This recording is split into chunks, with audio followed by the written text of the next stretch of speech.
I'm not gonna lie, I got into lifting as a runner basically because of my profession working in pelvic floor PT and starting to see more lifters and trying to figure out what to do with them.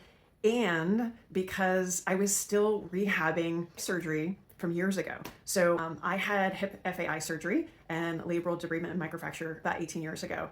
And that was 2007. I had my first kid in 2011, second in 2013. I still hadn't fully rehabbed that hip. I was running a little bit, but it wasn't comfortable. And it wasn't until my youngest was 3 that I started to learn more about lifting and found that my running got a lot better, a lot stronger. My hip felt a lot better. And around that same time, we started to see research kind of saying, hey, if you're lifting and doing heavy resistance training, it's going to improve your performance in running and your speed and those sorts of things. And so I feel like I really got lucky because I was able to kind of fake my way through my 20s and just run, had an injury, and really had to learn the hard way. So if you're going to run, just take it from me, not only as a professional, but kind of learning it the hard way. You need to be doing some sort of strength training.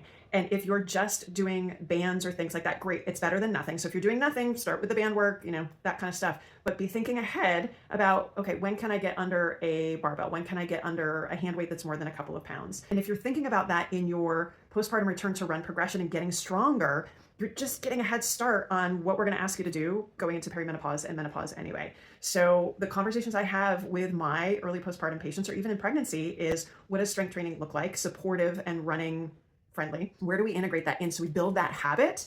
And if you're scared or nervous about getting under a barbell, how do we find, how do we break down those barriers and how do we find a way to start to make that part of what you do?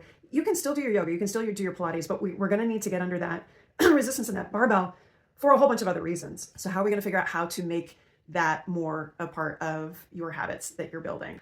So think about that if you're a postpartum mom, you're adverse to have your weights or barbell, or it sounds scary. We're going to get you there anyway. Let's just figure out how to start that conversation now. Because strength training, if you're going to run, we need that for the long haul.